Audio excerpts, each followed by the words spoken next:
Насилство. Поразителни бројки во 2011-та покажа извештајот на првата детска амбасада Меѓаши. Најмладите и натаму премолчуваат дека биле злоупотребени. Во речиси 90% од случаите насилството врз децата го пријавуваат нивни блиски роднини или познаници. Децата молчат и трпат насилство, покажува извештајот на првата детска амбасада Меѓаши. 9-годишно дете се јавило и пријавило насилство од двата родители, кои редовно пиеле алкохол, а потоа биле тепани заедно со останатите деца.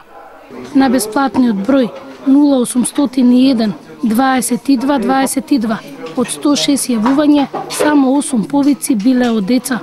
Тоа не е еден индикатор дека на заштита за нивните најдобри интереси, дека брзо ќе се реши проблемот со кој тие се среќаваат и дека ќе бидат заштитени и од страна државните институции и од наша страна како детска амбасада. Иако според извештајот што го правевме перцепција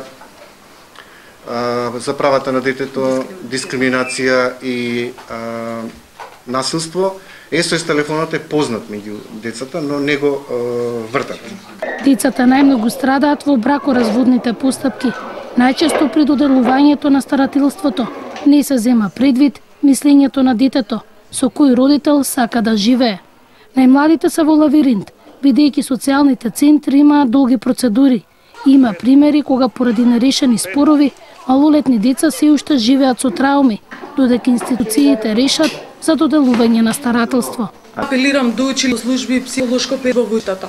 Да се наставник и да се биде професор е одговорна работа и би требала, значи, повеќе да се води сметка стручната служба во училиштата да ги детектира проблемите на децата. Дали станува збор за семено насилство да се детектира, дали станува збор за емотивна негрижа и така натаму. На таков начин ќе можеме да влијаеме и селективно да делуваме.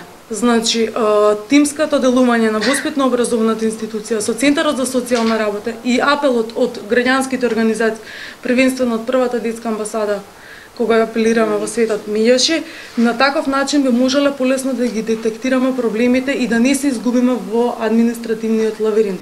Телефонската линија 0801 22 22 работи 12 часа.